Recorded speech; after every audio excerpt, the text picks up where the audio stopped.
There are so many gear options today that knowing what are the essentials for having on your tool belt can become overwhelming. Well, today we're going to be looking at the tools that I have on my Filmmaker's tool belt that help me on set and whether they're must-haves, nice-to-haves, or really not that important. So the belt that I'm using is this utility belt that I found on Amazon that came with this pouch over here. It also has these slits, which I really like, that allow me to connect other tools to it. And it's a two-piece, so the actual belt completely can be detached, so I can thread a pouch that might not fit into the actual slit. Then I have this Pro Aim Cube XLAC carry pouch, which is, as the name says, massive. Now, I'll be breaking down this video into 4 parts: tools, cleaning and maintenance, safety gear, and miscellaneous items. Now let's jump into the first category, tools. Having the right tools on set is absolutely critical, not only so that you're able to set up things safely, but by having the right tools on hand, you're able to set them up faster, which means that you can get production running a lot smoother. Starting off with my most used tool on my tool belt, and that is my multi-tool from Bibri.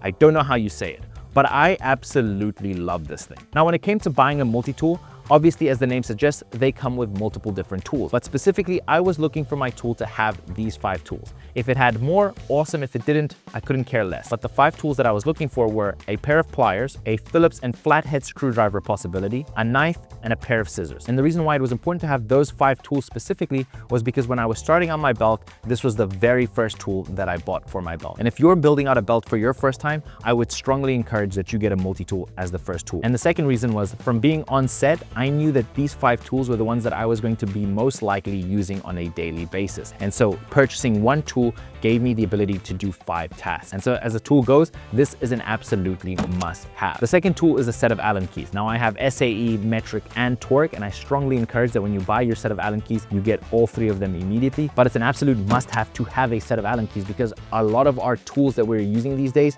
require Allen keys to attach or remove them. Next up is measuring tape. Now, when it comes to buying measuring tape, the minimum you should be buying is 5 meters. Frankly, anything less than 5 meters is pretty useless. And as a bonus, you should also try to get the strongest measuring tape possible, but it's an absolute must-have for your tool belt. Then arguably my favorite and a recent addition to my belt is my laser pointer. And this has been an absolute game changer for how I work on set. Beforehand, it would be like, hey, can we move that light over there just slightly off to the actor? Yeah, right there. And we just point to a general direction, which would lead to things not being placed exactly where I want them. And it was just not clearly communicating. And now with my laser pointer, I can say, move that over here and indicate to the person who's moving it where it needs to go. And that leads to a more efficient set. And I wish I discovered it sooner, and it's an absolute must-have with an asterisk. If you are solo shooting, this isn't something that should go on your belt immediately. If you're working with multiple people, then 100% this is phenomenal to have on your kit. Next on the list is a pair of multi-grip pliers. The jaws are adjustable, meaning we don't have to carry various sets of pliers to tighten different things. It's not a must-have, but it's a nice-to-have. Moving on to the next item, a box knife. This is really useful when you need to make precise cuts into tape or paper. This is going to be the tool that I will use. Again, it's not a must-have, but it's a nice-to-have. Then the final tool on my belt is a precision screwdriver kit. And the reason why I got this is just to have more options in case I need to tighten or loosen or remove an accessory, but it's not a nice-to-have, it's not a must-have. I have it purely for safety. Those are the tools that I currently have on my belt, but there are 2 more additions that I'm going to be adding in the future. One is a laser range meter, which is going to allow me to get accurate measurements from greater distances without having to carry multiple different measuring tapes or eventually getting someone to run like 30 meters just to get a measurement. The second thing is a light meter / if I have the money, a spectrometer, because this is going to allow me to get more accurate readings of my light and what my lighting is doing, which is going to allow me to dial in and get the results that I want with greater accuracy. And a light meter is a definite must-have. A spectrometer, a little bit more of a costly thing, and is definitely a nice-to-have. Now let's move on to the next section of the belt, cleaning. Now, as you use your camera and your equipment more and more, it's naturally going to get dirty, which is also why every piece of cleaning equipment that I mentioned is a must-have. That, and they're incredibly cheap, so not having them doesn't make sense. Starting off with the first thing on the list, lens cleaning fluid. Now, I personally use the Zeiss lens cleaning fluid. I've used other lens cleaning fluids and I've just not been happy. They've left streaks. The Zeiss lens cleaning fluid I've been really satisfied with, and that's the one that I've just been using since I found it. Now, if you have lens cleaning fluid, you're also going to want to make sure you have a microfiber lens cloth. Now, make sure that it is microfiber so that you reduce the risk of scratching the glass while cleaning it. And you also want to make sure that it is a clean lens cloth so that you're actually cleaning your lens. Then we have what I like to call the Gripmaster 3000, aka a rocket blower. And I call it that because you'll end up using it to puff air to remove dust or debris from your lens that could end up scratching your lens if you were to use a wipe to try and clean it off. Now, some people will use compressed air rather than a rocket blower. I personally do not like that because if you forget to clear the nozzle of the compressed air and there's dust or debris stuck in there, once you use it to clean your lens, whatever was in there is going to be shot out like a rocket, and that could end up scratching or even chipping or cracking your lens, and that is just a shit thing that I would rather avoid. Now, the next item on the list is a general cleaning cloth, and as the name suggests, it is a cleaning cloth when I just want to do general cleaning and I'm not cleaning sensitive things like my camera lens. Then the final piece of cleaning equipment on my belt is a lens pen, which I really only use for the brush so that I can clean dust or dirt from really tight, hard to reach places that I can't get there with a wipe or rocket blowout. That's when the brush comes in handy. Now, speaking of brushes, the only thing that I would add to my belt in terms of cleaning is brushes, because like a normal pen, my lens pen tends to find itself into weird places that it shouldn't be. So I want to get proper brushes so that it doesn't end up getting missing like my lens pen does. Now, I would look to get a painter's brush, just something with really soft material so that when I'm cleaning, if I have to clean something that's a little bit more sensitive, it doesn't run the risk of damage. But I would also then get a toothbrush for the exact opposite reason, for when I really need to get in there and I need to clean some dirt out, a toothbrush is going to come in clutch. Now, working on sets can be dangerous, which is why having the correct safety equipment is incredibly important. So the first piece of equipment that we're going to be looking at is a pair of safety gloves. Now, on set, you're going to be working with your hands a lot, from carrying heavy pieces of equipment or managing lights that can get really hot, working with sharp knives as you cut things. So having a piece of equipment that is going to help protect your hands as much as possible from any little mishap is incredibly critical. So this is an absolute must-have for your kit. Next on the list is a flashlight.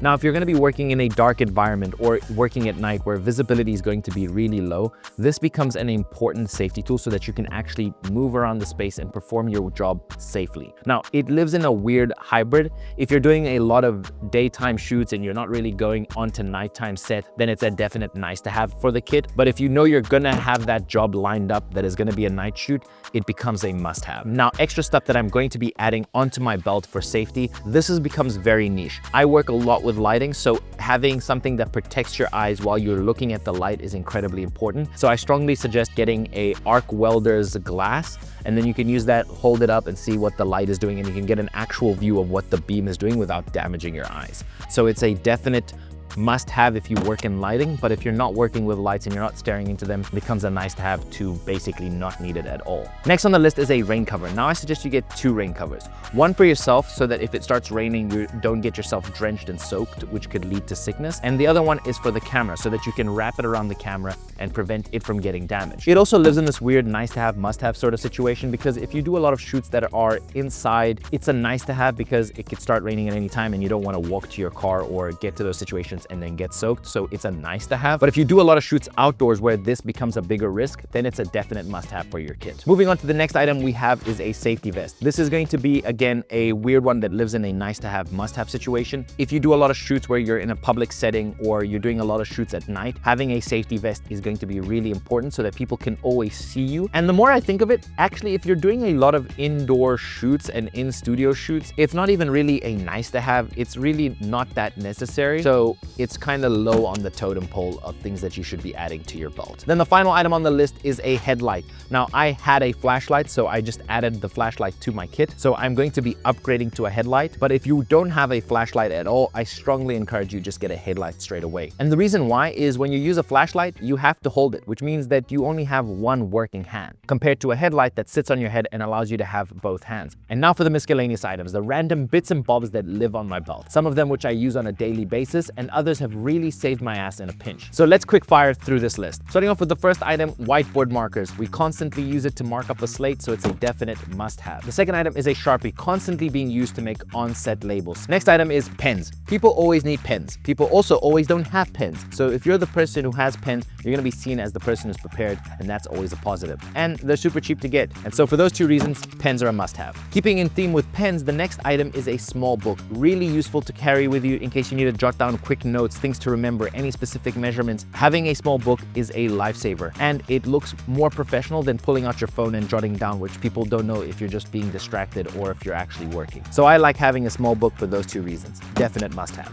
Moving on to the next item we have is a memory card holder. Having a card ready to go once the memory card inside the camera is full is just going to allow production to continue without any major disruptions, and that is a definite bonus. But also, once you get handed that memory card that just came out the camera, having a safe place to store it before it gets handed over to DIT or Media Village or wherever you're dumping your footage is also incredibly important to ensure that nothing happens to that card during transit. Now here's a pro tip. Label and color code your memory card holder. Have one side label and color coded in a way that indicates that the memory card is ready to go and can be put into the camera and formatted, and another side that means you should not be putting this into the camera, because the last thing you want is to get those cards confused and the footage that you just recorded gets put into the camera and formatted. Now having a memory card holder is a nice to have, but a nice to have which is borderline, almost touching the line of must have. So really high on that list. So once you can get one, or if you have a spare one, definitely chuck it into the kit and label it. Now the next item is a battery box. Now as the name suggests, this is a box for your batteries, specifically small batteries that aren't going to be too inconvenient to carry,